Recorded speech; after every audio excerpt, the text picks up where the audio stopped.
présentation de Sherbrooke la semaine passée. On a un drôle de contraste. La semaine passée, on avait 75 personnes à Sherbrooke. Bon, je pense je vois une personne arriver. Là. Merci pour le plus 1. Monsieur avec un chandail gris, lunettes rondes. Merci. Merci. Donc, on va commencer la soirée avec une présentation de Xavier Prudent, qui est à sa troisième occasion déjà à Citroën cette année. Merci Xavier pour ta présence. Je vais faire une présentation sur quand votre téléphone vous surveille. Et Xavier, qu'est-ce qu'il fait dans la vie? Il est chercheur en physique des particules, aujourd'hui artisan de la donnée au service du transport collectif. Il est curieux de tout et maintenant un titre plus que nommé pour Citroën. Donc, je vous invite à l'accueillir chaleureusement. Xavier Prudent. Bonsoir à tous. Bonsoir. Vous avez déjà joué à Coucou, je te vois avec un enfant? Moi, j'ai une petite fille de 3 ans, là, c'est adorable. Ce mec fait coucou, elle est là, je la vois. Hein? Ok. J'ai besoin que vous regardiez votre téléphone. On demande rarement ça à les événements. Ok. Et mademoiselle avec le t-shirt rayé, vous avez combien d'applications sur votre téléphone? Un ordre de grandeur. 10, 50? Moins que ça? Moins que 57 ans. 30, ok, 30. Et vous? 35. 35? Ok. Vous savez, combien vous en avez? Un ordre de grandeur comme ça?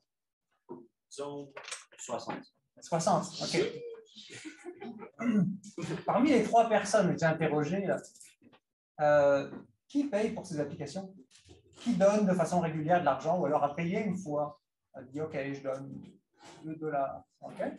Et vous donnez combien à peu près? $2? $5? OK.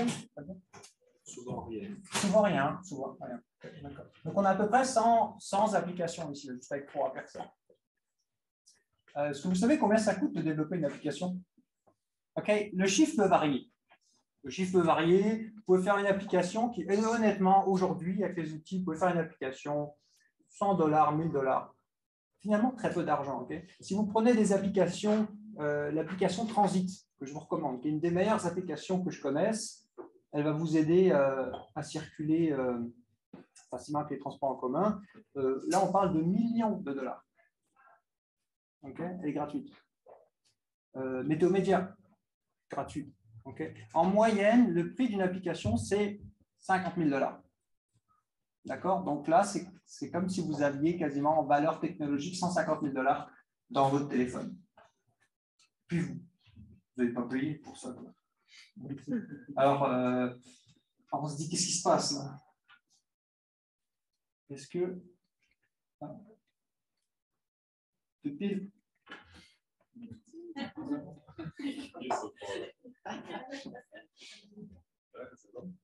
Voilà.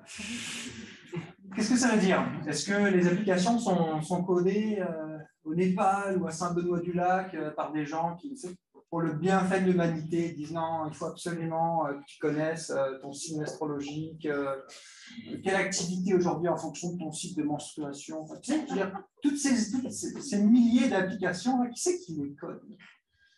Comment ça se fait qu'on ne paye pas et qu'on les utilise? Alors, je sais que la majorité, c'est pas parce que moi, je suis intelligent, je suis smart, là, je les utilise, mais gratuit. Je ne paye pas le premium. Vous voyez? Je vais vous décevoir un peu. C'est pas ça. Il n'y a pas quelque part un Jean-Louis qui paye $10 000 pour toutes les applications.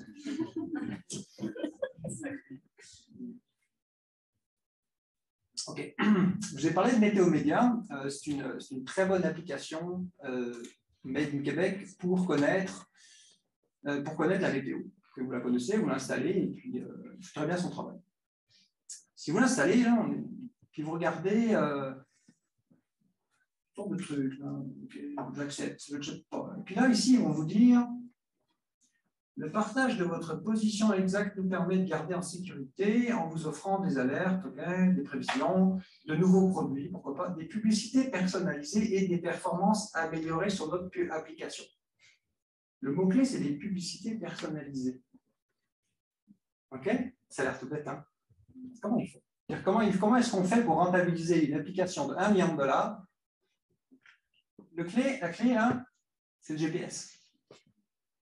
Aujourd'hui, un GPS, ça peut même être plus petit que ça. Ce petit mignon là, ça se glisse n'importe où, regardez ça. Là. Un petit machin comme ça, là, ça voit les satellites et ça vous dit avec une précision hallucinante où vous vous trouvez. Et quand vous acceptez, lorsque vous installez une application, de donner accès à vos données de géolocalisation, en fait, l'application peut, de façon régulière, dire, ben voilà, je suis là, je suis là. C'est anonyme, ok? Il ne faut pas oublier, c'est pas le Far West, il y a un cadre réglementaire, législatif, qui dit que vous devez être anonyme. Anonyme, c'est comme, je t'appelle X, elle s'appelle Y, Monsieur Z, ok? Donc voilà, Monsieur X s'est promené. Vous savez quelle ville c'est, là? Vous reconnaissez un petit peu? C'est Magog. Ouais.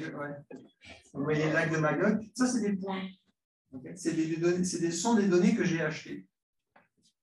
Je travaille dans le transport en commun, j'ai acheté des données et chaque point que vous voyez là, c'est un appareil. Et vous voyez que la précision est hallucinante. On n'a pas besoin d'être un expert en urbanisme pour se rendre compte qu'il y a des endroits où il y a beaucoup de monde. La grosse tâche là-bas, c'est Canyon Tire avec le Walmart, là, pour ceux qui connaissent. Et puis au milieu, vous avez la rue principale avec la marina. Okay. Donc c'est très très précis. Ce que je veux dire, c'est que les applications savent que ce soir vous êtes au ciboire. Okay. Comment on fait de l'argent avec ça? C'est quoi l'intérêt en fait de ces données de géolocalisation?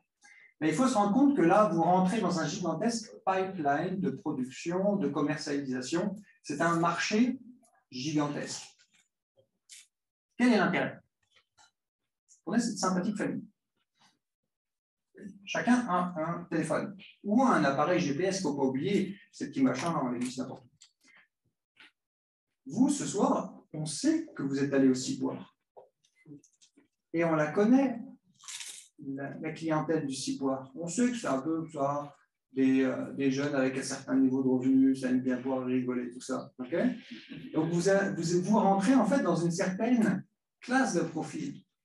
Si jamais vous allez, je ne sais pas, au gym par exemple, on sait que vous êtes sportif. Donc derrière, Monsieur Météo Média peut prendre ces données et faire, bon ben voilà, Monsieur Z, je ne sais pas qui c'est, mais je sais qu'il aime aller au gym. Et vous allez avoir par exemple Decathlon qui est arrivé, qui fait, il faut qu'on lui envoie de la pub. Il faut absolument on a une nouvelle marque de chaussures, là, il faut qu'il le sache. Donc, on vous l'envoie. Et c'est pour ça que vous allez recevoir de la publicité pour des runnings et pas pour des serviettes hygiéniques. Parce que c'est impressionnant avec les données GPS. Imaginez que, on sait que vous allez au gym. Donc, on sait que vous êtes sportif. On sait que vous allez régulièrement à la Tour des Jardins. Donc, probablement, vous y travaillez. Puis, on sait bien que les gens qui travaillent à la Tour des Jardins, ils ont de l'argent. Hein. Okay. On peut savoir que vous allez au golf, ou à l'église, ou à l'école. Ah, vous allez à l'école, vous êtes des enfants. On fait de la pub pour les enfants. Et puis, on sait dans quel code postal vous habitez, parce qu'on sait où vous revenez. Je ne sais pas pour le Canada, mais aux États-Unis, le code postal, c'est pas mal corrélé avec la couleur de peau. Donc, on est capable de savoir si vous êtes noir ou blanc. Mexicain, enfin bon. Okay. Puis là, normalement, à ce stade de la présentation, il y a comme une espèce de malaise qui s'installe, c'est tout à fait normal. Parce que ce que je viens de vous dire, c'est strictement interdit.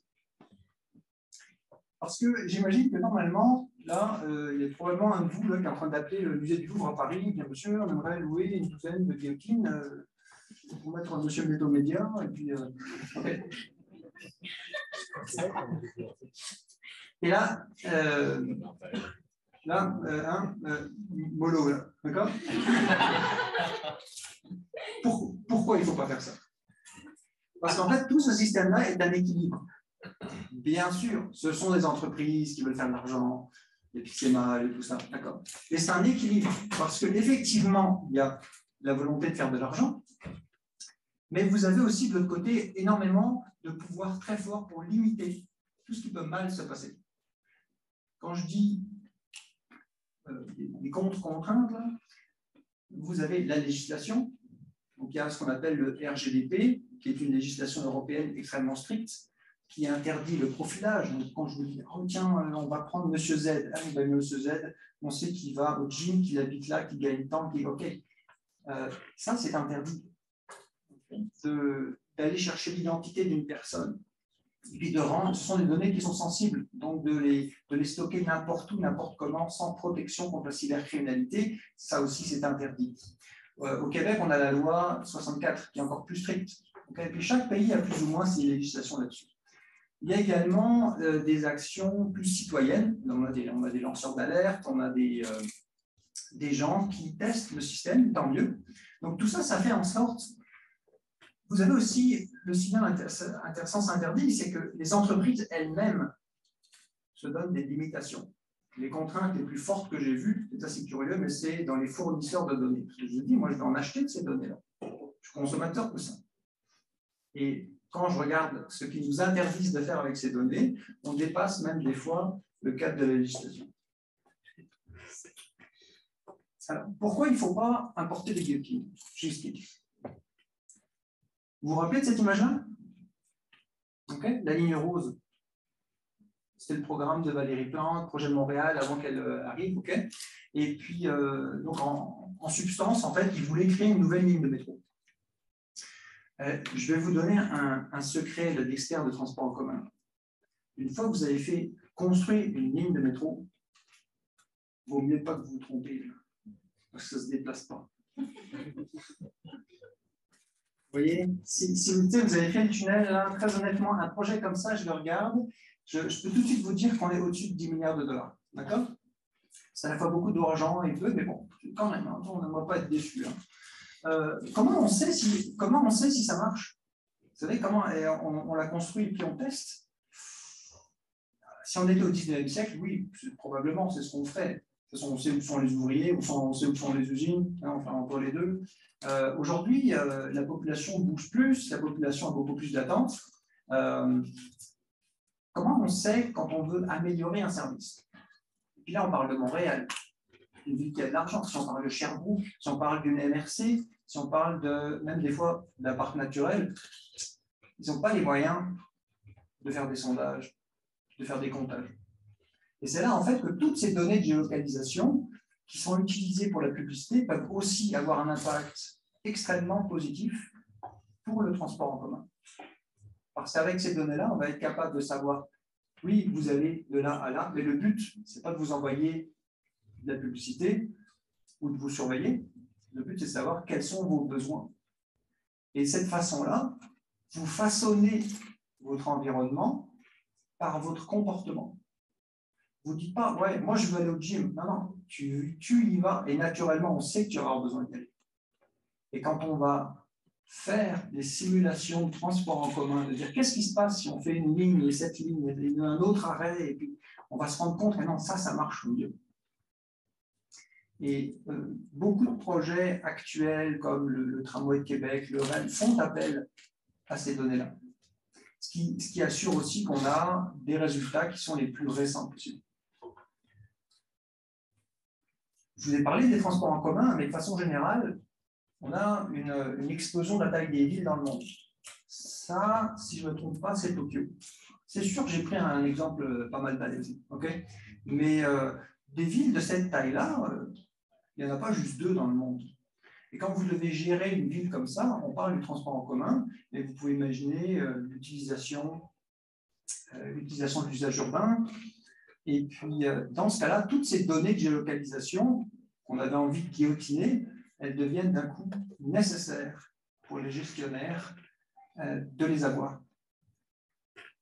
Et le paradoxe, en fait, dans tout ça, c'est qu'au final, on retombe sur la question de la philosophie morale. C'est-à-dire qu'on est sur la technologie du futur, qui est plutôt la technologie du présent, même d'ailleurs, mais on arrive finalement, on a besoin d'un outil qui nous dise qu'est-ce qui est bien et qu'est-ce qui est mal. Ça, en général, on est assez dépourvu parce qu'on ne l'apprend pas à l'école. Ça ne s'apprend pas à l'université quand vous faites des études en informatique. Et pourtant, quand on est data scientist, quand on est analyste, on arrive aujourd'hui à ce genre de questions. Je vous remercie pour votre attention. Si vous avez des questions, je suis là.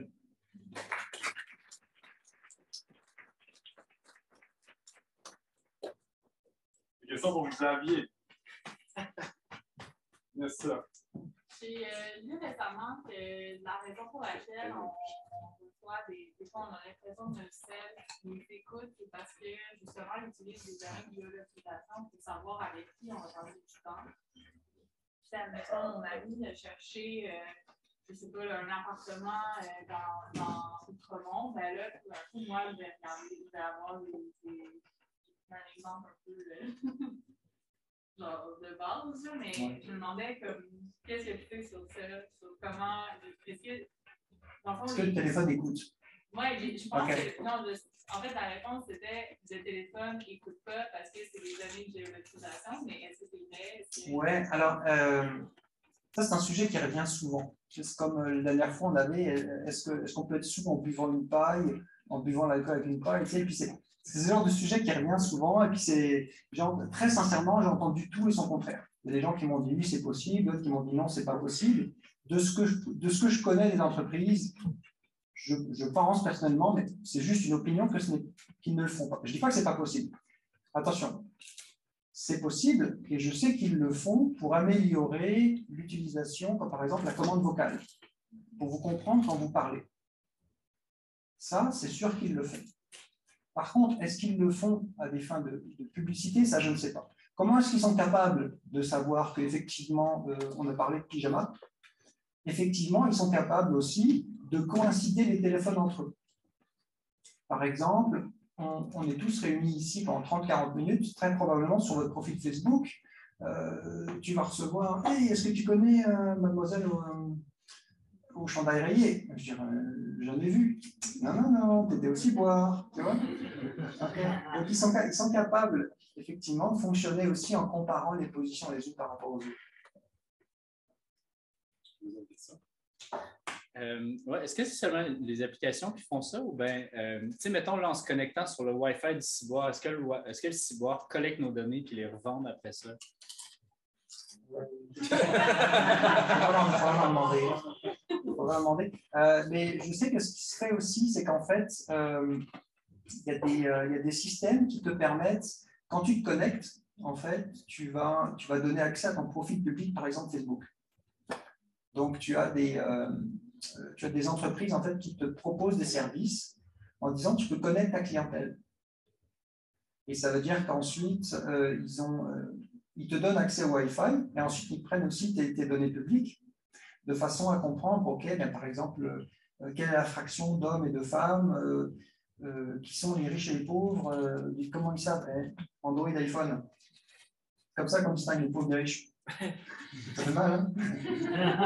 Mais c'est vrai, vous regardez la proportion d'iPhone et d'Android, c'est la meilleure métrique du monde. Donc je ne sais pas s'ils le font ici, mais il y a certains endroits où ils veulent connaître précisément leur clientèle et il y a des outils comme ça. On est dans courte question. Sinon, on a dépassé un peu, donc malheureusement, mais les gens vont pouvoir poser des questions à la fin. Ouais. Et n'hésitez pas aussi sur le stream live chez vous êtes nombreux.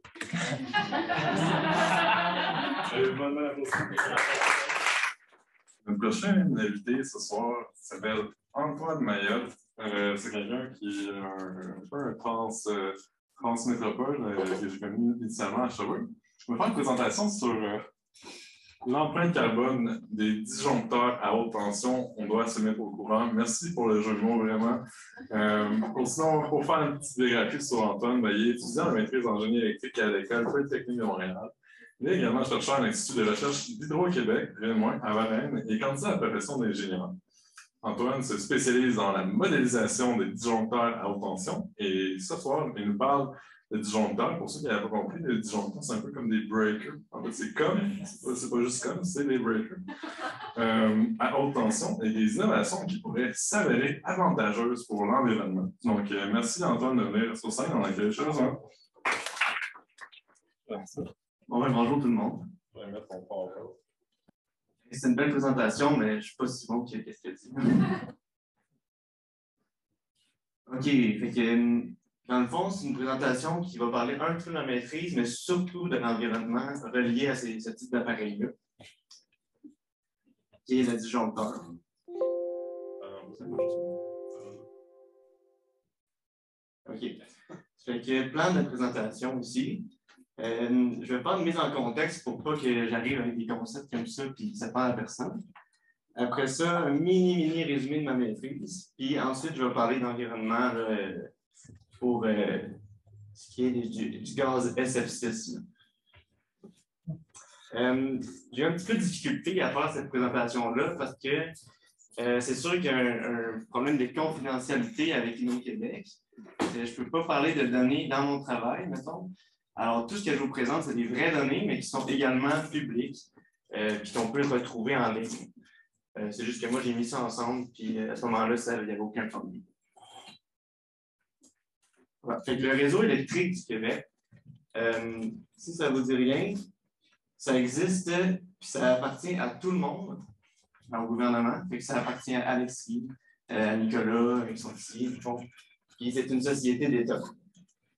On a des revenus de 13 milliards de dollars par année, approximativement, en 2020, puis des redevances au gouvernement de 3,6 milliards. Le réseau du Québec là, existe depuis 1944, qui appartient à Hydro-Québec. Puis depuis 1965, on a la plus haute tension au monde, c'est-à-dire 735 000 volts. Maintenant, les Chinois ont plus que ça, là, mais c'était vraiment une nouveauté à ce moment-là. Et voilà. Puis c'est un monopole. Dans le fond, ce n'est pas bien un monopole, mais dans ce cas-là, c'est un monopole naturel. Puis c'est mieux que si ce n'était pas un monopole, parce qu'on ne veut pas quelque chose comme le poteau que j'ai mis là, avec plein de compagnies qui sont en compétition, parce que finalement, ça fait plus d'infrastructures. Puis c'est pire pour le client, ça coûte plus cher. Okay.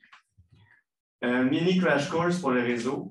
Ça se sépare en 3 sections, le réseau électrique. Okay. Il y a la production, transport et distribution.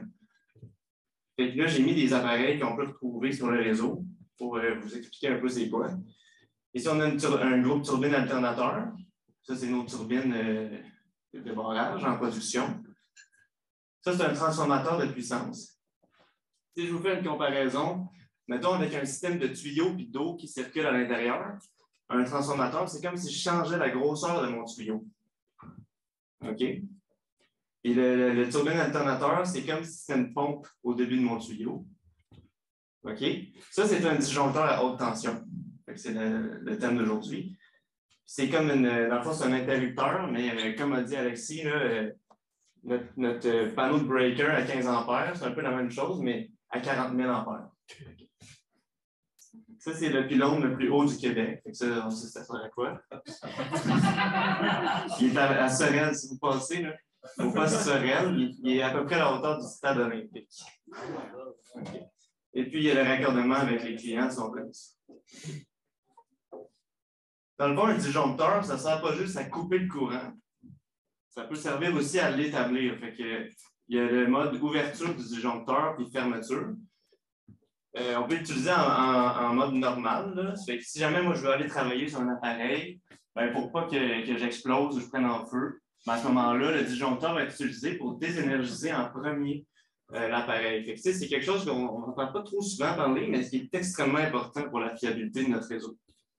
Il y a 4 types de disjoncteurs principaux là, qui dépendent de l'isolant que j'ai à l'intérieur quand il va ouvrir. Okay? C'est soit de l'air, du vide, mon gaz là, que j'arrive bientôt, SF6, ou de l'huile. Dépendamment du type de niveau de tension ou du type de disjoncteur, on voit un peu les 4. Le disjoncteur à air est un petit peu moins populaire maintenant. Là, il y a eu des problèmes au début 2000 parce qu'il explosait. Des fois, il fallait qu'il fasse une grande zone parce qu'il y avait une zone de danger. Fait que les gens ont comme eu peur en se souvenant de ça. C'est un disjoncteur à air, ça explose parce que c'était des grosses pressions qu'il y avait à l'intérieur. OK. Le disjoncteur nous rend service, mais rend surtout service au réseau. S'il y a un problème sur le réseau, c'est lui qui va isoler le problème du reste du réseau électrique. Fait que ça ne sert pas à nous protéger, nous, comme humains. T'sais. Ça sert à protéger l'intégrité de ce réseau. OK, 1 minute sur ma maîtrise, parce que je ne veux pas aller plus loin que ça. Dans le fond, un disjoncteur à plus haute tension, des fois, il faut en mettre comme 2 en série. Ça va vous rappeler vos cours d'électricité du secondaire. Là. À ce moment-là, on essaye qu'il y ait la moitié de l'énergie sur chacun des 2. Il peut même en avoir 4 ou 8. Puis on utilise ce qu'on appelle des condensateurs de répartition. Fait que là, regardez pas les équations que j'ai mis là, mais ça sert vraiment à séparer l'énergie également pour que ce genre de disjoncteur-là puisse fonctionner. Puis moi, je vais modéliser ça mathématiquement puis essayer d'aller plus en détail sur les phénomènes qui peuvent arriver extrêmement rapides. Ça fait qu'on parle de l'ordre de la microseconde, de qu'est-ce qui peut survenir. Voilà. Ça, c'est un disjoncteur qui n'a pas marché. C'est pour ça qu'on veut qu'il soit là. À ce moment-là, c'est à côté, c'est le sectionneur, c'est un autre appareil qui a ça, puis le courant, lui, il veut continuer à circuler. Ça crée un arc électrique comme ça qui s'auto-entretient. Par convection naturelle, il va monter jusqu'à temps qu'il s'éteigne. C'est pour ça qu'on a des systèmes de protection et des disjoncteurs, on ne veut pas que ça arrive. Normalement, cet arc électrique-là, dans l'appareil, arrive une fraction de seconde, puis c'est vraiment maîtrisé à l'intérieur de l'isolant. OK. Ça, c'est le genre de code là, que je faisais. OK, j'ai une mini-question pour vous. Alors, je vais que quelqu'un me réponde. Moi, je commence à texter pendant que je conduis, OK? Puis, oups, j'ai rentré dans un poteau électrique. Donc, ce qui peut m'arriver. Fait que je demandais à quelqu'un qu'est-ce que je devrais faire s'il n'y a pas le feu puis il n'y a rien qui arrive là, à ce moment-là. Appeler de l'aide parce que j'ai l'impression qu'en ce moment, tu es isolé du sol avec les pneus. Mais si tu sors, tu fais un chemin pour le courant vers le sol. Tu n'as pas envie d'être ce chemin-là. Oui, c'est la bonne réponse. Puis, mettons que moi, je suis dans l'auto, comme ça. Ce qu'il vient de dire, c'est si je fais ça. Okay? Là, c'est la dernière chose que j'ai faite. Puis, dans mon deuxième cas hypothétique, OK? Là, qu'est-ce que je fais? Je ne sais pas si tu as encore la réponse. Sauter. Oui, exactement. Fait qu'à ce moment-là, genre dans le con, mais là, tu fais juste sauter comme ça. Okay.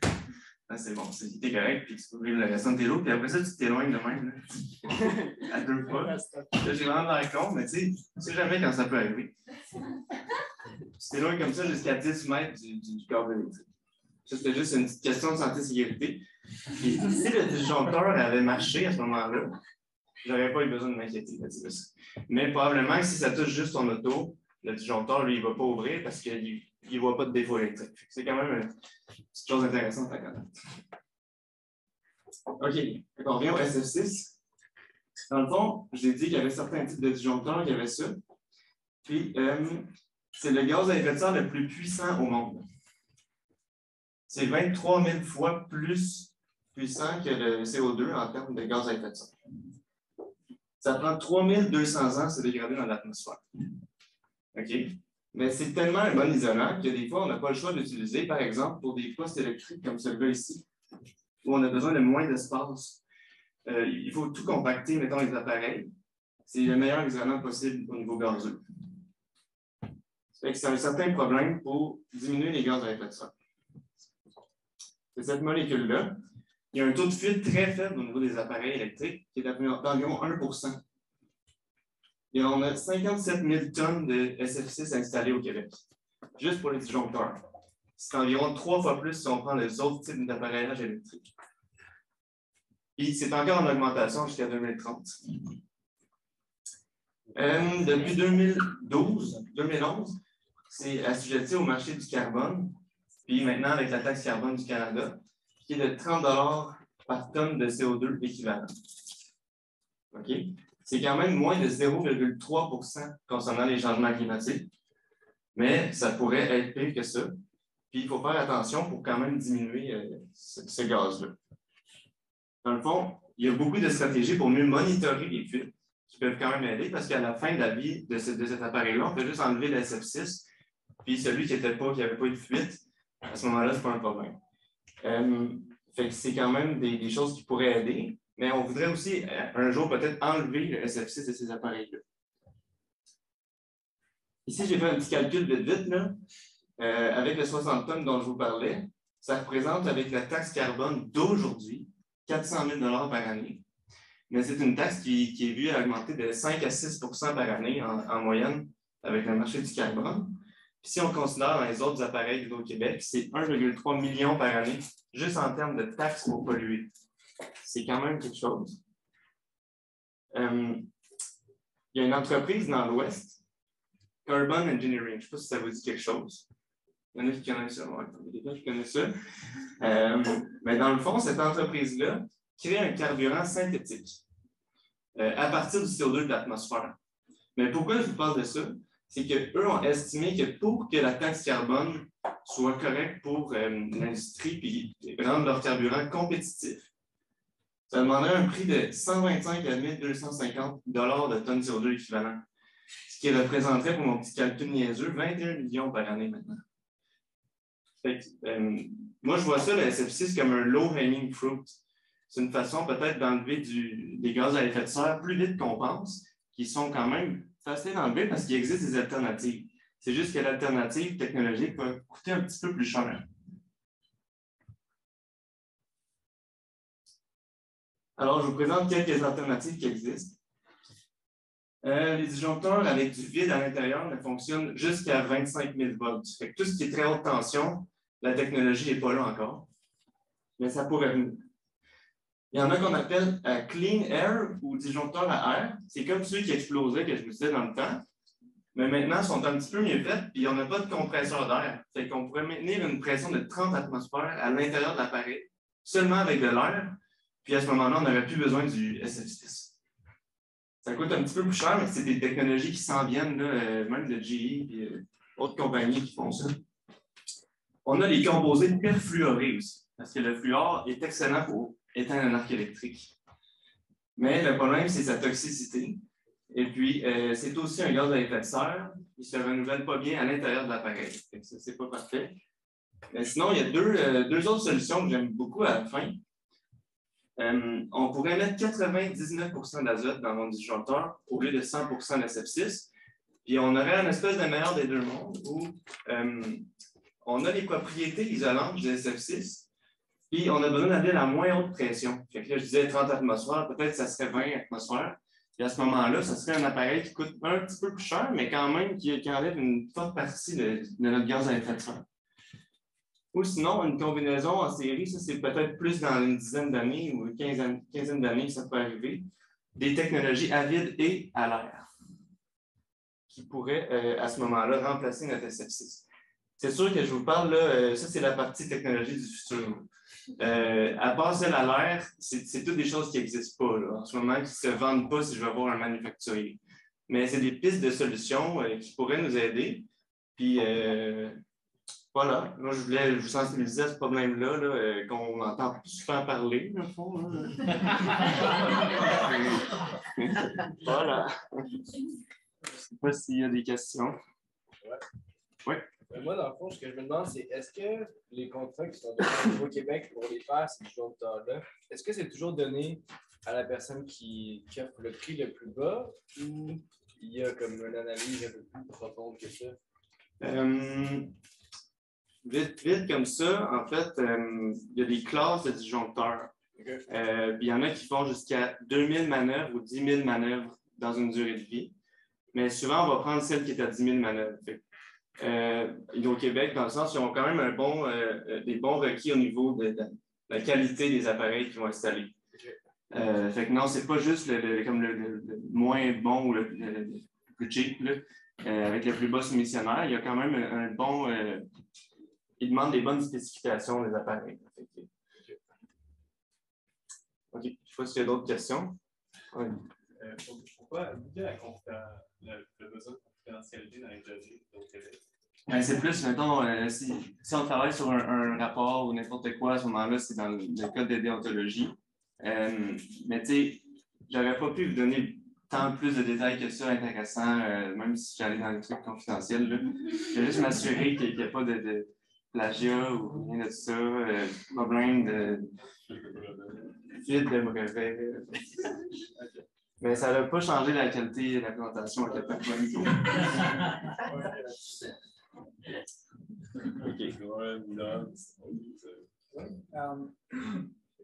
sais que c'est pas le Québec, mais si tu prends l'Allemagne, par exemple, ils ont des sources d'énergie très diversifiées. C'est-à-dire que dans le nord, ils ont beaucoup de vent, ils ont encore du charbon, et puis l'endroit où ils produisent l'énergie, c'est pas où ils la consomment. Donc en fait, toute l'intelligence du réseau, elle est fondamentale. Donc d'avoir des disjoncteurs qui s'allument, s'éteignent en fonction du passage. Hein. Et est-ce que tous les choix que tu présentes là, est-ce qu'ils sont capables de fitter en fait dans cette nécessité d'avoir des réseaux qui sont de plus en plus intelligents et adaptatifs? C'est une bonne question, vraiment. Mais dans le fond, c'est vrai que c'est un problème partout dans le monde à un certain point que ça devient de plus en plus décentralisé, la production d'énergie, puis ça augmente sa complexité du réseau. Mais au niveau des disjoncteurs, ça ne change pas.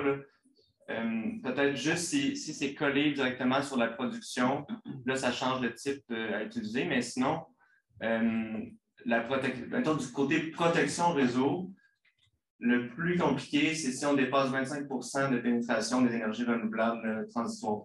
Ça fait que ça rend réalien. Ça fait que c'est plus à ce niveau-là que c'est difficile de dépasser ces 25-30 %-là. Mais ça, c'est un autre problème. Mais au niveau de cet appareil-là, ça ne change pas. C'est vraiment plus en termes de prédiction de l'offre, de la demande d'énergie, tout ça, que là, ça devient compliqué. Il y a une question? Pourquoi est-ce qu'il y a des fuites? Est-ce qu'on sait? Et bon, ça, c'est une bonne question, là, mais ça dépend des fois du modèle. Comme il y a un modèle qui sont en train d'enlever du réseau à 25 000 volts, là, et ça fuyait même quasiment par la surface du disjoncteur. Des fois, c'est aussi comme un genre de O-ring. Ça fait qu'il y a beaucoup de projets qui se font là, pour essayer de mieux savoir d'où est-ce que ça sort. Il y a même des détections infrarouges que tu peux faire avec une caméra infrarouge à une certaine fréquence qui va voir, tu vois comme de l'ombre noire qui sort, là, mettons si c'est du SF6.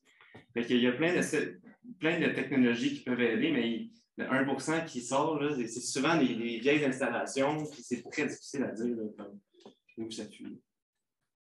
Merci encore une fois, Antoine, pour ta présentation. Déjà, la moitié de la soirée. Puis on fait un switch homme vers femme. En effet, on a une parité ce soir. 2 hommes, 2 femmes qui présentent. Et cette fois-ci, on fait une présentation avec Viviane Aubin, qui va nous parler. Oui, merci de te joindre sur la scène. C'est intitulé La décarbonation de l'électricité entre réalisme et optimisme. Puis là, je vous jure, c'est pas prévu qu'on ait 2 présentations en collaboration avec Hydro-Québec. Non, mais bref. Jean a travaillé à titre d'analyste en énergie chez Hydro-Québec. Elle détient un baccalauréat en génie mécanique et une maîtrise en génie énergétique de Polytechnique Montréal. Elle est animée par une grande conscience écologique et cherche à favoriser une transition énergétique durable et équitable. Bienvenue à toi, Viviane, et je te souhaite une bonne présentation.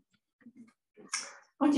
Alors, merci Antoine pour l'introduction sur le secteur électrique. Bonjour à tous. Je suis Viviane Aubin. Aujourd'hui, je suis là pour détruire tous vos espoirs et ensuite essayer de les faire renaître. Plus sérieusement, donc, j'ai essayé de vous dresser un portrait réaliste avec une petite touche d'optimisme sur l'avenir de nos réseaux électriques et de leur décarbonation. Donc, avant toute chose, j'attirerai votre attention sur la qualité visuelle de ma présentation.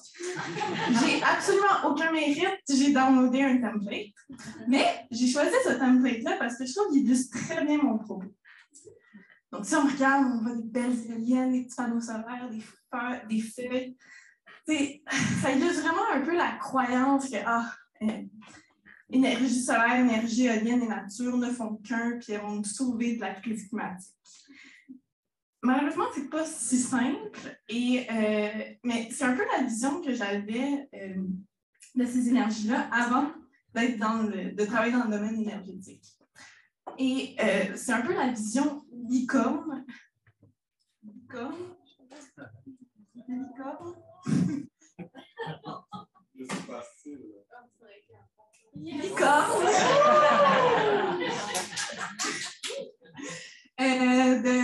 Donc, c'est un peu la vision licorne que j'avais. Donc, la présentation que je vais vous faire, c'est ce que j'aurais aimé dire un peu à mon moi un peu naïf d'avant.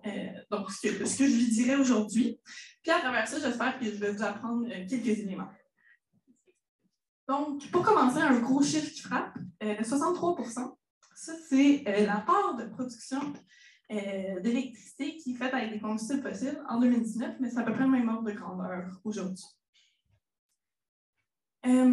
Puis 63%, c'est beaucoup parce qu'il faut savoir qu'on vise un 0% en 2050.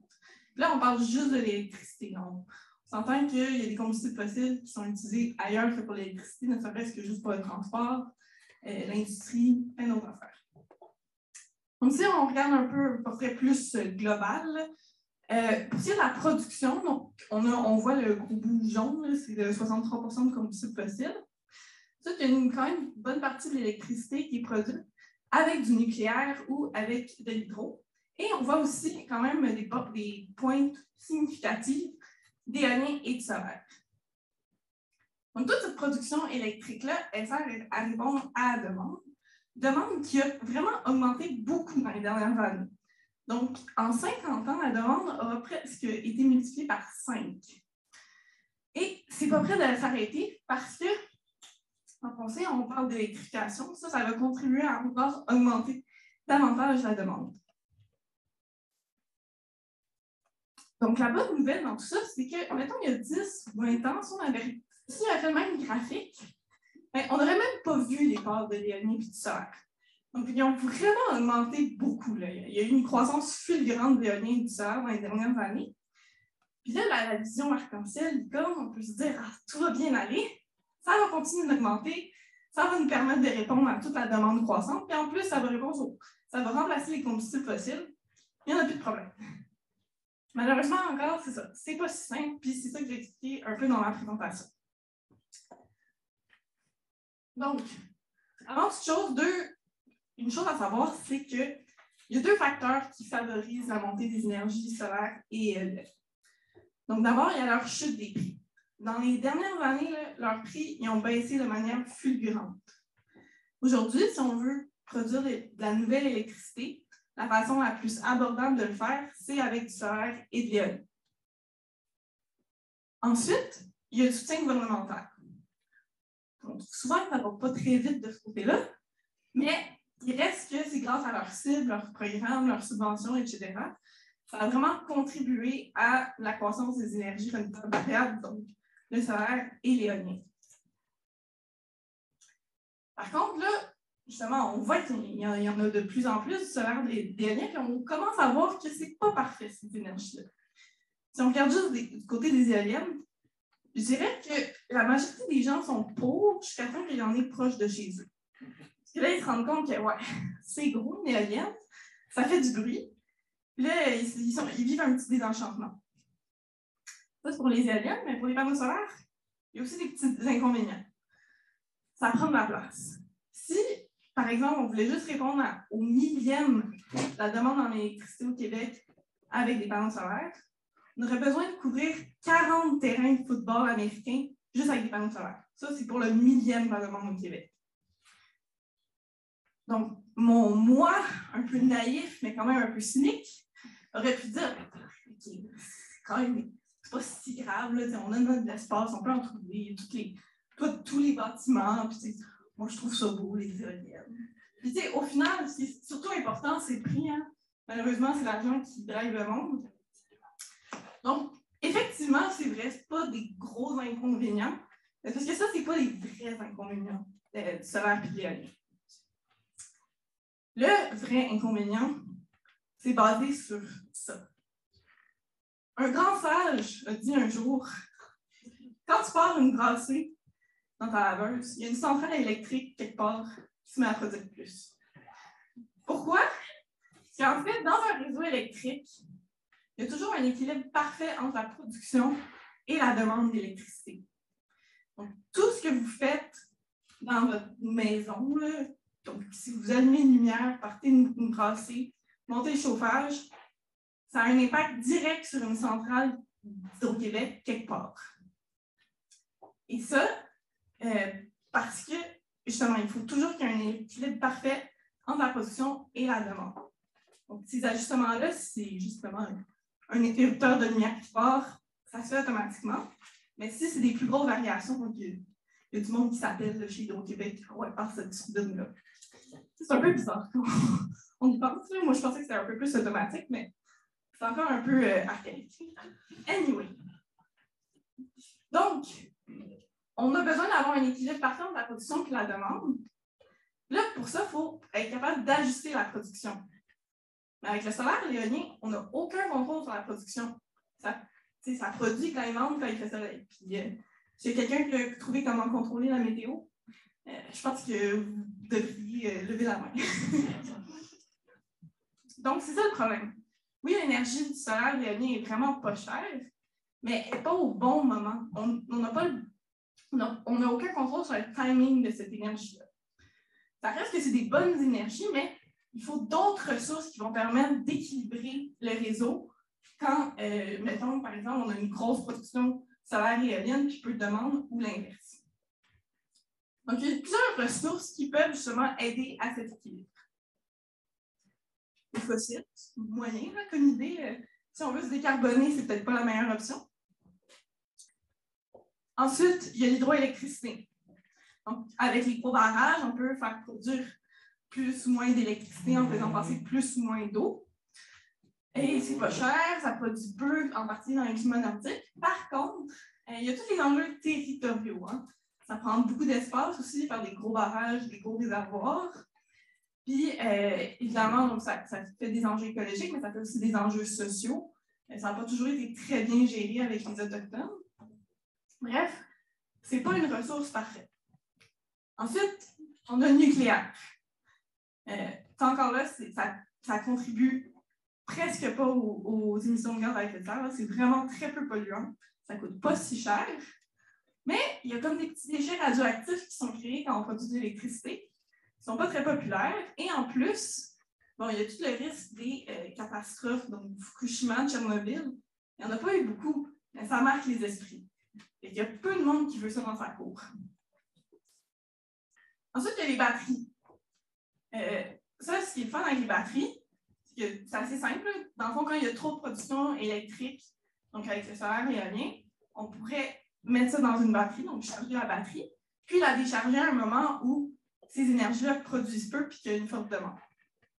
Le problème avec les batteries, c'est qu'il y a des enjeux de ressources. Donc, les matières premières qui rentrent dans les batteries, bien, ça vient souvent de mines. Donc, il y a des enjeux écologiques, des enjeux sociaux, les conditions de travail ne sont pas nécessairement super là-dedans. En plus, il y a des enjeux de capacité. Une batterie, pour les réseaux électriques en général, ça prend à peu près le max qu'on peut avoir, ça prend 12 heures à la recharger, 12 heures à la décharger. Fait que mettons qu'on se retrouve à un moment où on a 3-4 jours où on n'a pas de production éolienne, alors qu'on a beaucoup d'éoliennes dans notre réseau. Là, c'est bon, si on a chargé avant, pendant les 12 premières heures, ben, on décharge nos batteries. Après, on est un peu mal pris. Puis, en plus, ça coûte encore cher, les batteries. Là, OK. Les autres options. Il y a la gestion de la demande. Ça, c'est quand même cool. On peut dire aux gens, hey, consommez au moment où l'éolien et le solaire produisent. Déplacez un peu votre consommation. Partez votre brassée plus tard. Montez votre chauffage plus tard. Mais là encore, il y a un peu des limitations. Là.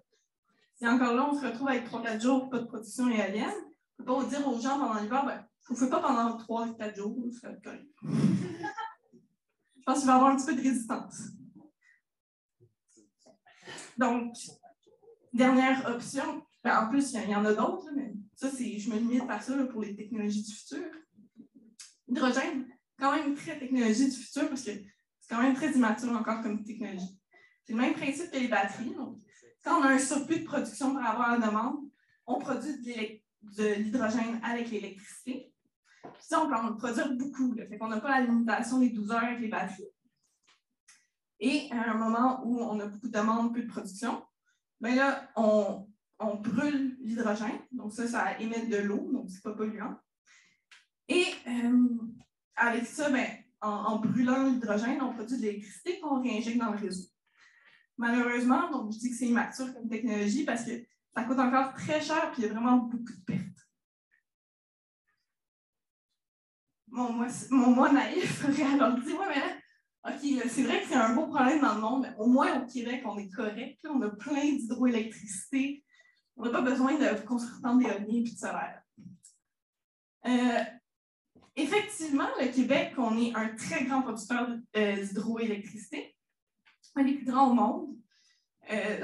Au Québec, là, 95% de notre électricité est produite avec l'hydro. On a un petit peu d'éolien aussi. Donc, effectivement, en ce moment, c'est pas trop un problème de gérer l'éolien. Par contre, là, avec l'électrification, parce que c'est ça, oui, notre réseau électrique est relativement décarboné. Par contre, notre économie est loin d'être décarbonée. Donc, si on veut décarboner le transport, l'industrie, le chauffage, ça implique d'électrifier. Donc, on augmente la demande en électricité. Puis la demande pourrait augmenter de 50 à 100 %. Ici, juste pour une augmentation de 50 % de la demande en électricité, mais ça implique de construire 10 fois plus d'éoliennes que ce qu'on a en ce moment.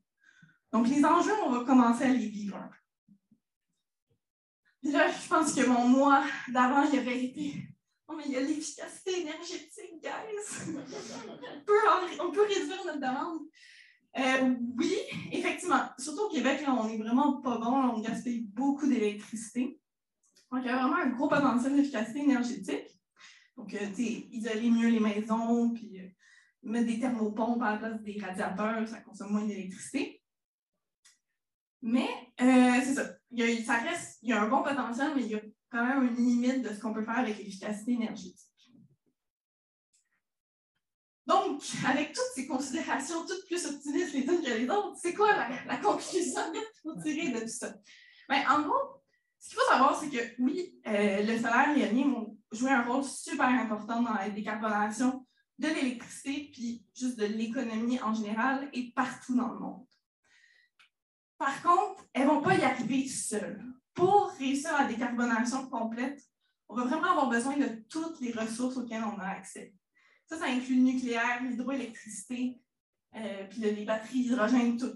On a besoin de tout. On n'est pas dans une situation où on a le luxe de dire « bon, celle-là, on ne l'aime pas, on la met de côté ». Non, on est comme dans une crise. Puis, étant donné l'urgence de la situation, on n'a pas le choix. Si on veut respecter les cibles que se mettent les pays, puis les cibles aussi que nous demande le GIEC, on n'a pas le choix. C'est un peu ça le message au fond, c'est qu'on est tellement dans la merde qu'il ne faut pas commencer à essayer de politiser un peu les sources d'énergie. Donc, il faut juste les évaluer de manière très objective, de regarder vraiment le potentiel technique de chacune, puis d'essayer de les combiner le plus intelligemment possible. Donc, essayons de ne pas avoir de préférence pour une énergie plus qu'une autre. Elles n'ont pas de personnalité, essayent juste de contribuer. Mais au final, l'énergie la plus verte, c'est toujours celle qu'on ne consomme pas. Donc, effectivement, pour donner raison à notre belle petite licorne, tout ce qui est efficacité énergétique et autres stratégies de réduction de la demande, si on est capable d'en faire, on y va à fond. Merci.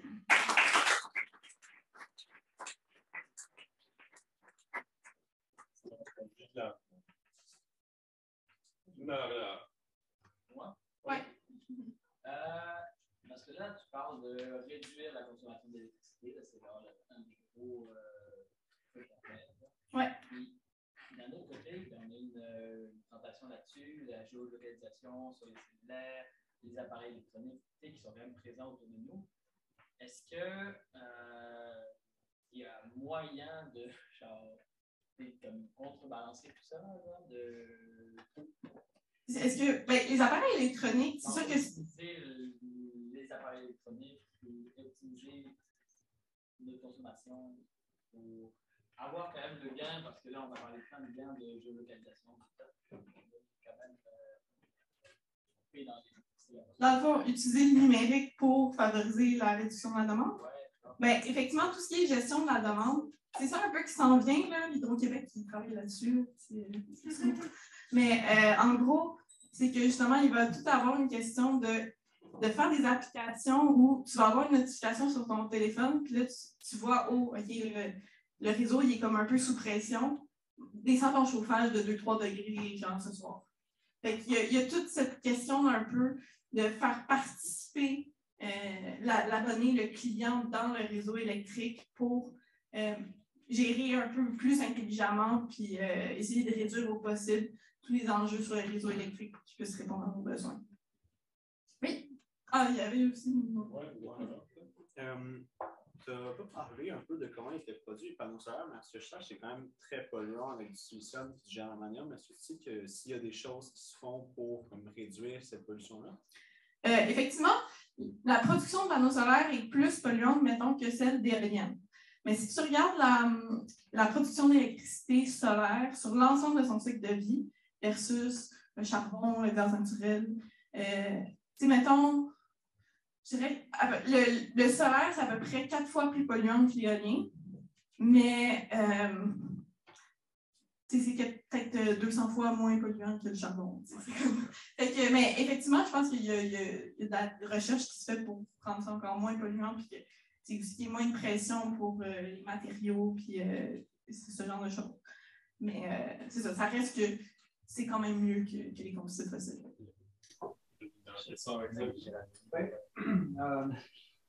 En fait, la question de la nature de la demande. On met beaucoup de pression sur le consommateur. En Allemagne, j'avais un colocataire, quand il faisait chauffer de l'eau, il arrêtait la bouilloire avant qu'elle clique parce qu'il se disait comme ça, il consomme moins. Au Québec, on a des fermes de Bitcoin qui tournent à plein régime. On a des usines qui font de l'aluminium. On a des trucs qui consomment plus que ma machine à laver. Donc, en fait, est-ce que j'ai vraiment un impact en déplaçant mon chauffage pour ma consommation et ma facture, oui. Mais si tout le monde descendait sa température de 1 degré ou bien arrêter de boire du thé chaud, est-ce que vraiment ça ferait un effet? En général, tout ce qui est gestion de la demande, c'est pas tellement inciter les gens à arrêter de consommer. C'est sûr que, tu sais, comme honnêtement, ton thé chaud, il n'y a vraiment aucun impact. Continue, sens-toi pas mal.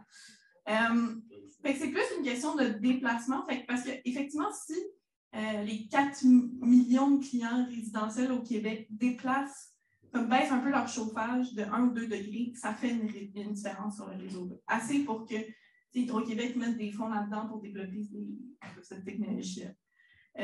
Après, tout ce qui est, toute l'affaire des bitcoins, là, ça, je peux me fâcher si je rentre là-dedans.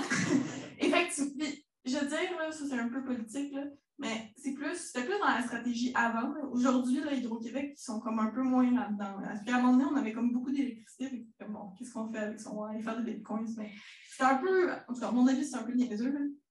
Effectivement, pour moi, c'est un peu du gaspillage d'électricité. Par contre, l'aluminium, tant qu'il y a de la demande, il faut en produire. Puis si ce n'est pas produit au Québec avec l'électricité propre, c'est peut-être produit ailleurs où l'électricité, ou en tout cas, qui est fait avec que l'énergie va venir du gaz naturel, par exemple. Fait que, oui, effectivement, on ne peut jamais oublier le portrait global. On est tous sur la même planète, dans la même crise climatique. Fait que si on enlève notre industrie d'aluminium, elle va peut-être aller ailleurs, qui va être à un endroit qui va être plus polluant. Mais ça pour dire qu'effectivement, on met souvent la responsabilité sur le consommateur.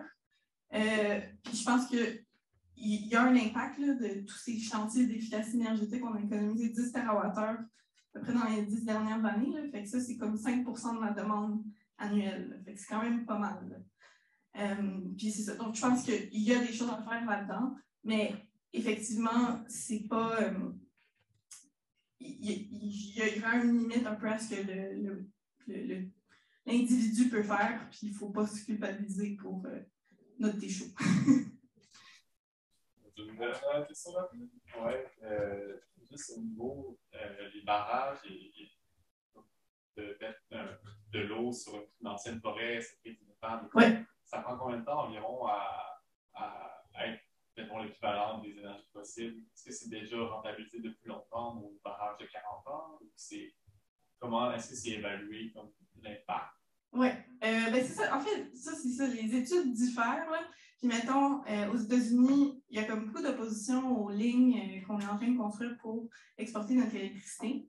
Puis, il y a comme un peu des gens, il y a des études qui sortent qui vont avoir tendance à vraiment dresser un portrait noir d'hydroélectricité et de son empreinte carbone. Puis, à l'opposé, tu as Hydro-Québec qui vont peut-être dresser un portrait un peu rose. Je pense que la vérité est entre les deux. Mais ça reste que il y a plein d'organismes objectifs là, qui disent que l'hydroélectricité a une empreinte carbone qui est assez faible, qui est quand même, je dirais, qui est comparable à celle de l'éolien. Donc, encore plus propre que le solaire. Mais effectivement, ça produit beaucoup de méthane quand tu viens d'inonder. Mais assez vite, les émanations de méthane réduisent. Puis, c'est ça, c'est quand même des centaines de fois moins polluant que le charbon au gaz naturel. Merci. OK, merci pour la présentation. On va finir avec la présentation de Celia Kingsbury, qui est une co-organisatrice de l'événement, qui a bien voulu se prêter au jeu de faire une présentation. C'est pas sa première fois, donc on en remercie encore. Même si je ne me trompe pas, tu viens d'entrer dans le temple de la renommée de Bistro Burn avec un petit autonomie, comme c'est ta deuxième présentation. Troisième! OK, bon, on était déjà, désolé. Sortez les compétitions avec un délai, je sais pas. OK, bon, on va remettre sa présentation elle-même. Bon. Je vais la présenter entre-temps. Célia, elle est impliquée dans Sciences 101 comme coordonnatrice aux événements.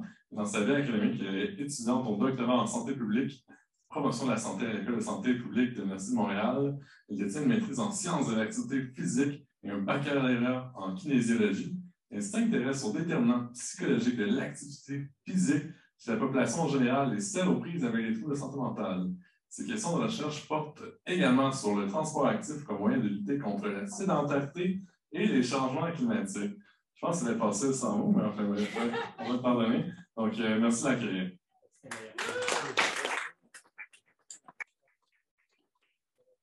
Ça va? Oui. Okay. Allô? Allô? On va faire une petite transition ingénierie à les technologies peuvent nous aider dans le domaine de la santé. Si vous êtes d'accord. Donc, voilà. Alors, ma présentation s'appelle « Application mobile, outils d'activité physique chez des personnes avec un trouble psychotique ». OK.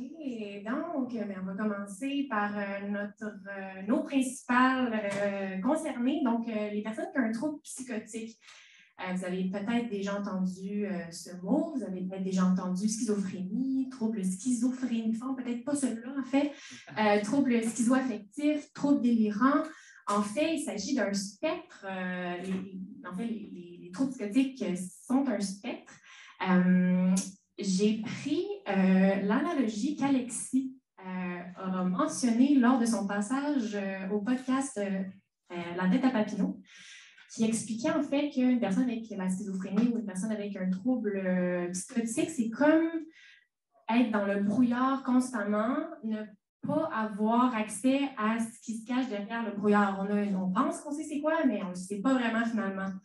On appelle ça une perte de contact avec la réalité qui se manifeste en étant une psychose. Donc, l'image parle d'elle-même. Alors, la psychose est vraiment le moment là, où on perd contact avec la réalité. Donc, ça se manifeste sous plusieurs types de symptômes. On va appeler ça des symptômes positifs. Donc, c'est ce qui est ajouté au vécu des personnes qui vivent avec ce trouble-là. Par exemple, on va avoir des hallucinations sensorielles.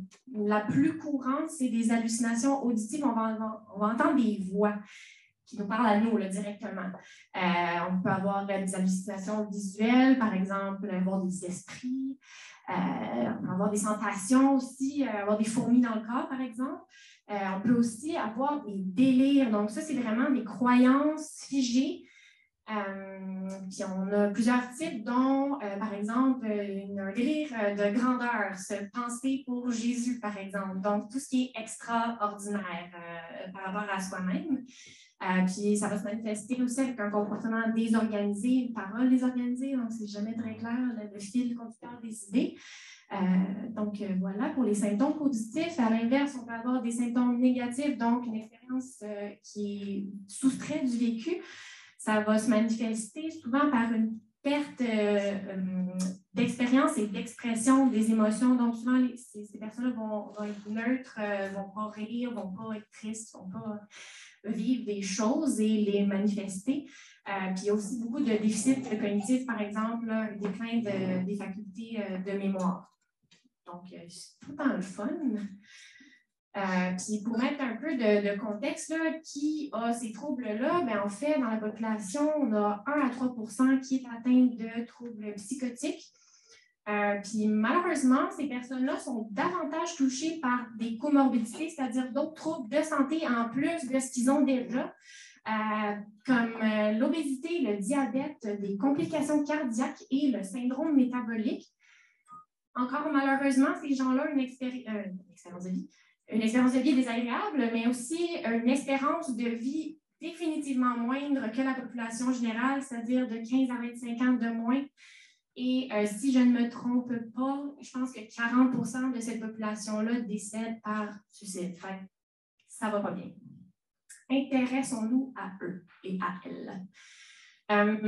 Donc, juste pour spécifier les déterminants des troubles de santé que j'ai mentionnés, les troubles de santé physique, obésité, diabète et tout, c'est en partie causé par la médication antipsychotique. Donc, on a souvent un gain de poids qui est associé avec la prise de médicaments. Si c'est bien, chaque médicament a des effets positifs et des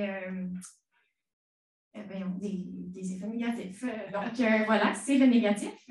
Les facteurs génétiques également peuvent contribuer au développement des autres maladies physiques. Les habitudes de vie également, il y a de nombreuses études qui montrent que malheureusement, cette population-là a une alimentation moins saine, sont davantage sédentaires et n'atteignent pas les recommandations en matière d'activité physique. Pensez à vous, là, je pense qu'il y en a quelques-uns qui sont sportifs ce soir, mais dans la population générale, c'est difficile d'atteindre les recommandations en matière d'activité physique. Imaginez eux et elles. Par contre, bonne nouvelle, on peut agir sur les habitudes de vie, par exemple en tant que kinésiologue. Alors, on va aller s'intéresser aux effets de l'activité physique sur les symptômes, sur les troubles de santé que j'ai présentés plus tôt. Alors, c'est important de se poser la question, est-ce que ça fonctionne l'activité physique chez eux, chez elles? Est-ce que ça a des effets quelconques? Est-ce que ça a des effets négatifs? Bon nombre d'études ont montré qu'il y a des effets protecteurs au niveau cardio-métabolique et respiratoire. Donc, ça, c'est bon pour les troubles de santé que j'ai mentionnés, par exemple, obésité, syndrome métabolique. On aime ça. On aime aussi qu'il y ait un effet antidépresseur, anxiolytique de l'activité physique chez ces personnes-là. Donc, ça peut amoindrir une couple de symptômes qu'ils vivent. Fait que, yes, l'activité physique. Maintenant, problème d'accès et d'implémentation de l'activité physique. Moi, la technologie du futur, un peu, là, vous allez voir dans ma présentation, elle s'en vient, mais c'est surtout, on aimerait ça que les psychiatres considèrent l'activité physique comme une partie de traitement. C'est là que c'est difficile pour nous d'intervenir. Malgré le fait qu'on a montré, je n'étais pas là, mais des chercheurs et des chercheuses ont montré que justement les bénéfices qui étaient associés avec la pratique d'activité physique chez cette population-là, de façon spécifique, ça augmentait ça amoindrait la sévérité des symptômes, ça amoindrait les symptômes positifs, négatifs. On avait une amélioration de la qualité de vie, le fonctionnement global est amélioré, moins de symptômes dépressifs. Incroyable. Par contre, là, le problème là, où on peut aller convaincre les professionnels de la santé, c'est, là, on a une intervention à vous donner. Vous pouvez agir en tant que thérapeute, par exemple, un psychiatre. Est-ce qu'il y en a dans la salle? Donc, en gros, le but là, de ce qu'on fait avec ces études-là, c'est d'identifier les stratégies afin d'inclure l'activité physique comme faisant partie intégrante des activités thérapeutiques dans les services de santé mentale. Technologie. Voilà. Donc, ce qu'on fait, en fait, pour répondre à cet enjeu-là, c'est de combiner les connaissances en psychologie de l'activité physique, donc ce que je fais, mes collègues et moi dans le laboratoire, et des gens qui font de la technologie. En fait, ils sont basés à l'UQAC, c'est des ingénieurs informatiques qui nous aident pour ça. Ensemble, surtout eux, ont développé le jeu Marcher pour jouer, c'est-à-dire Margie, on a appelé. Ça s'appelle un exergame. Qu'est-ce qu'un exergame? Un exergame, c'est un jeu spécifiquement conçu pour augmenter les niveaux d'activité physique. It's a thing. Fait que, allons vers cette direction. Margie, en fait, c'est spécifiquement axé pour la marche parce que les personnes qui ont un trouble psychotique rapportent préférer la marche que d'activité physique. On ne va pas leur demander de faire du cirque, ça ne sert à rien. C'est pas ça qu'on veut. Puis dans le fond, les ingénieurs ont pris des idées du jeu Motherland, peut-être que vous le connaissez. Non, en tout cas, c'est brun. Pokémon Go, qui est un peu plus famous. Dans le fond, le principe du jeu, où nous, on intervient, c'est qu'on se base sur la théorie du contrôle en changement de comportement pour inciter, en fait, pour créer une boucle où l'activité physique va se faire de façon inconsciente. Dans ce jeu, l'activité physique, elle est monnayable, elle a une valeur. Et donc, on utilise un système de récompense pour les faire vouloir faire l'activité physique. On va s'en venir plus concret. Le petit jeu, ça s'appelle Ocean, Margie.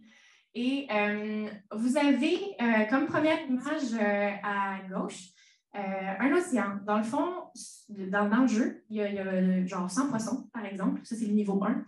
Vous êtes aux commandes du petit sous-marin rouge et vous voulez aller chercher les petits poissons. Attention, adversité, vous avez un temps limite avec le gaz, l'essence. Et vous avez aussi des méchants poissons qui peuvent diminuer votre temps de pêche. Qu'est-ce qu'on fait une fois que ça c'est atteint? Bien, on peut vouloir continuer à jouer en remplissant l'océan de d'autres poissons. On peut également changer nos attaques, donc changer les harpons, changer votre sous-marin, changer votre fuel tank. Donc, il y a plusieurs options pour avoir du plaisir. Et donc, par contre, ben là, ça coûte des tickets, ça coûte des billets, en fait. Et pour pouvoir avoir accès à ces nouveaux éléments de jeu, ben, vous pouvez échanger votre activité physique pour des billets et donc pour pouvoir continuer à jouer. Donc, c'est un peu ça le principe du jeu. Et là, la partie psychologie, ce qui est intéressant. Vous avez en fait la boucle de rétroaction qu'on essaie d'implémenter à travers ce jeu-là. Donc, vous fixez des objectifs en planifiant d'avance la quantité d'activité physique que vous allez faire, en fait plus précisément combien de temps vous allez marcher en échange de billets. Il y a une auto-mesure, donc vous savez exactement au moment présent combien de temps vous marchez. Vous êtes en direction de la réussite, de la fin de l'activité. Ça fonctionne par accélérométrie, donc c'est comme une Fitbit. Vous courez, on sait que vous courez, vous marchez, on sait que en tout cas, GPS et tout, là, mais ce n'est pas la même technologie. Il n'y a pas de GPS là-dedans, inquiétez-vous pas. Donc, ça fonctionne avec 3 axes, mais on pourra s'en reparler après. Ensuite, toute l'information, elle est quantifiée. Donc, vous savez, 5 minutes de marche, ça équivaut à combien de tickets? Donc là, vous avez tout ce qui est quantifié est visible pour vous. Et ça vous permet de continuer à jouer et donc on continue. Bon. C'est le fun. Maintenant, est-ce que ça fonctionne? Ce que j'ai fait, en fait, c'est mon premier stage de recherche en 2018, ça fait vraiment très longtemps. On est allé à l'Institut universitaire en santé mentale de Montréal, près de la 25. On est allé voir 6 personnes qui étaient traitées présentement là-bas pour un trouble psychotique et on leur a demandé s'ils voulaient tester le jeu pour nous. Parce que ça ne sert à rien de lancer un jeu s'ils s'en foutent. Il y a de l'argent là-dedans aussi. Fait que, bon, là, c'est juste pour le plaisir. Là, je vous dis le résumé là, de nos rencontres qualitatives. Peut-être que vous aussi, quand j'ai parlé du jeu, vous n'étiez pas vraiment très stimulés. Même eux ont dit que les objectifs étaient trop simples, c'était trop facile à atteindre, les petits poissons. Il y avait un manque de diversité visuelle. Des fois, on n'était pas trop motivés à jouer. Par contre, on leur a demandé exactement qu'est-ce que vous aimeriez avoir. Donc, ça nous aide à faire la prochaine version. Ils ont demandé, bien là, on veut plus de défis dans l'émission de poissons. On veut une plus grande variété de récompenses. Et ça, c'est super important. Aussi, on peut avoir un rappel de la marche qui est planifiée. Certains nous disaient, bien là, c'est bon, j'ai planifié ma marche, j'ai cliqué que j'allais marcher 5 minutes, complètement oublié, pas eu de rappel, m'en fous. T'sais. Fait que ça, c'est des détails techniques qu'on envoie aux ingénieurs. Ils refont une deuxième version, puis ensuite, on va pouvoir étudier la validité, en fait, la faisabilité de cette intervention à l'aide de la technologie informatique sur votre téléphone mobile. Dans le fond, là, ce qui est important de retenir, c'est qu'il Les personnes avec un trouble psychotique sont souvent une population qui est oubliée, sous-financée. On n'en parle pas, on ne veut pas en parler, on ne sait pas c'est quoi, on a peur. C'est des gens comme vous et moi qui ont besoin en fait d'un petit coup de pouce. Donc, on utilise la technologie à notre avantage justement pour pouvoir leur offrir de l'activité physique dans leurs mains, littéralement, leur téléphone. Parce que ce n'est pas des gens qui vont nécessairement aller voir un psychologue, oui, mais un kinésiologue, je veux dire. Donc, c'est plus difficile à ce moment-là. Et en fait, tout ça, c'est le fruit d'un travail pluridisciplinaire. Ça me fait penser à la question que tu avais posée à Viviane sur comment on peut utiliser le numérique pour changer le comportement des gens. Et voilà. Donc, en fait, ça fait un wrap-up de tout ça. Donc, merci à la technologie.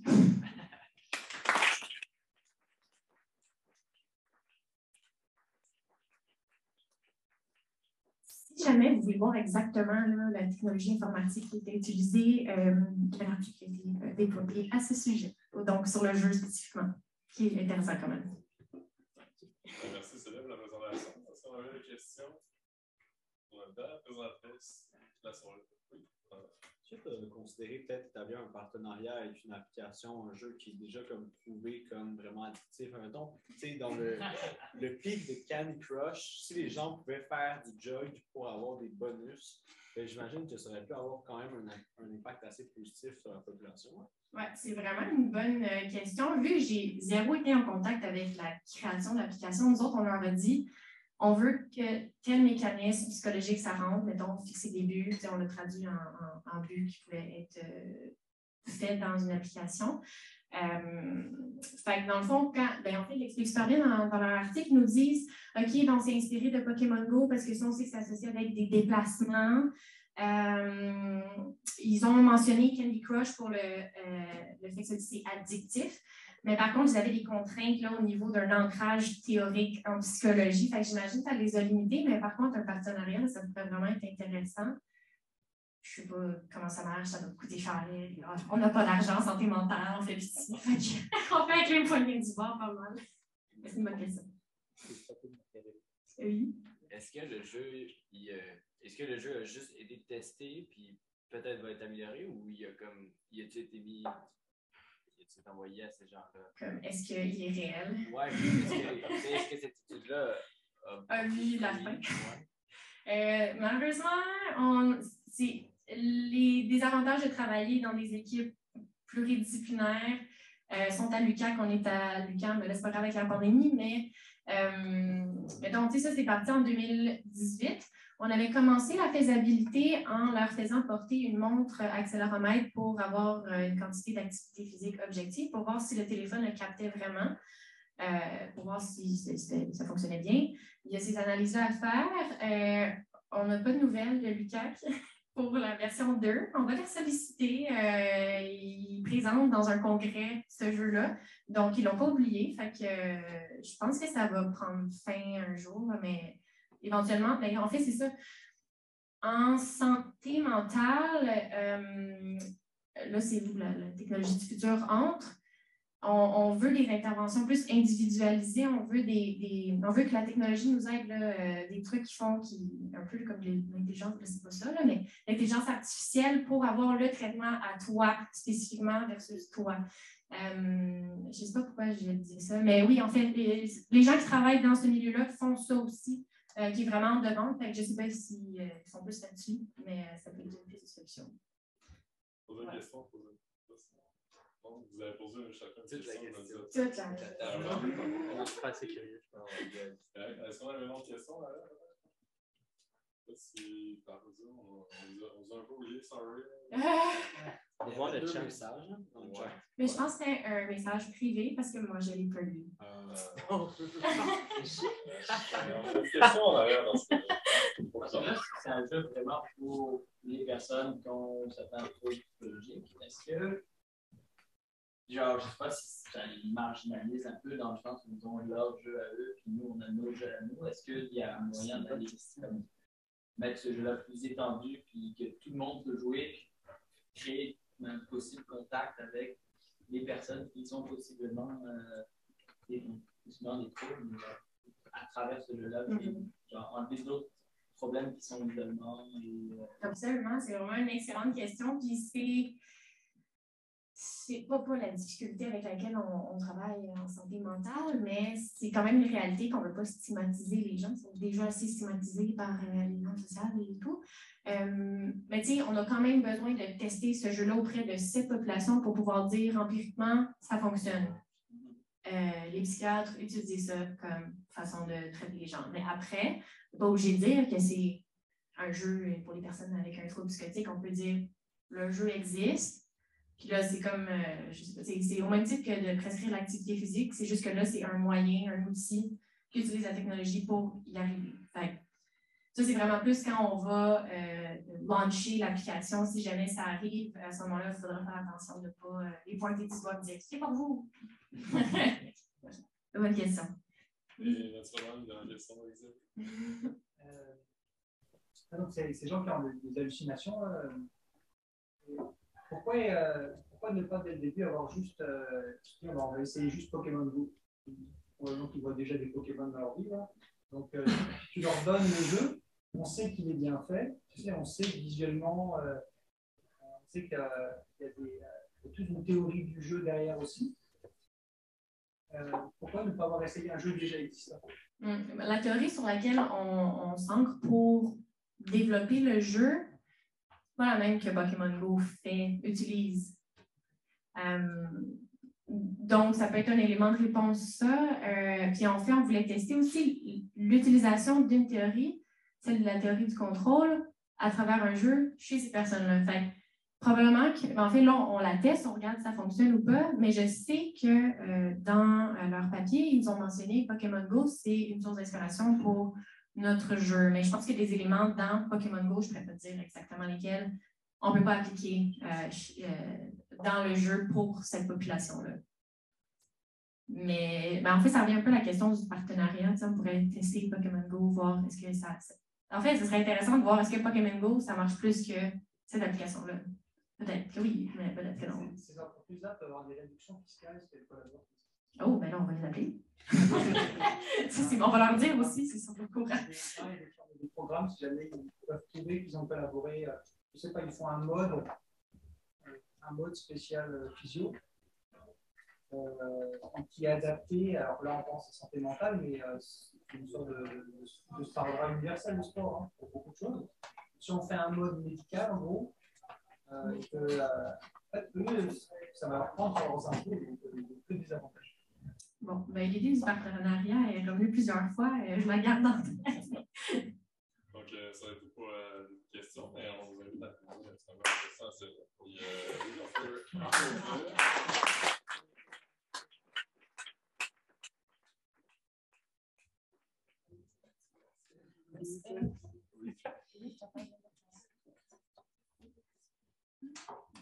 Merci pour cette présentation. C'est bien. Troisième présentation, moi, je pense que j'en ai oublié une à travers la pandémie. Ça va être ça qui est arrivé. Vous aurez compris que ça mettait fin à notre soirée, la deuxième soirée à Montréal pour la programmation 2021-2022. On vous remercie pour votre présence, encore une fois, et également pour ceux qui étaient en ligne. Merci de prototyper tout ça avec nous. On vous invite à notre prochain événement le 25 octobre. Dans le fond, c'est la semaine prochaine, ça? C'est lundi prochain? Oui, on a une formation pour Science 101, comment prendre la parole en public en termes de vulgarisation scientifique. On fait ça moi-même avec notre collègue de BistroBrain, Julie Douchin. Et également, pour ceux qui veulent rester en ligne, on va avoir notre événement Business le 10 novembre à Sherbrooke, au Bois-Québière, pour ceux qui se déplaceraient, sait-on jamais. Et également, le prochain événement ici à Montréal, ça va être le 17 novembre, en collaboration encore une fois avec Science 101, mais cette fois-ci avec la thématique de la FIT. Donc, on va parler de la revue de vulgarisation scientifique que vous voyez devant moi. On va faire une collaboration avec les auteurs et autrices qui ont collaboré, ont contribué à cette édition. Et pour le reste, on vous invite à nous suivre sur Facebook, l'infolette. Si jamais vous voulez vous-même vous lancer dans l'aventure fantastique de la vulgarisation scientifique, on vous invite à proposer votre candidature pour un de nos prochains événements. Notre programmation est déjà sortie pour Sherbrooke et Montréal. Donc, ça va nous faire plaisir de vous accompagner dans ce fabuleux monde. Et en dernier lieu, on vous invite aussi à participer à notre formulaire d'appréciation qui va être publié dès demain sur l'événement Facebook. Ça nous permet d'avoir une interaction un peu de la qualité où on peut s'améliorer, qu'est-ce que vous avez plus apprécié. Donc, c'est vraiment apprécié pour le dire. Et pour le reste, on vous souhaite une très bonne soirée. Venez nous jaser, on est encore là pour au moins une demi-heure.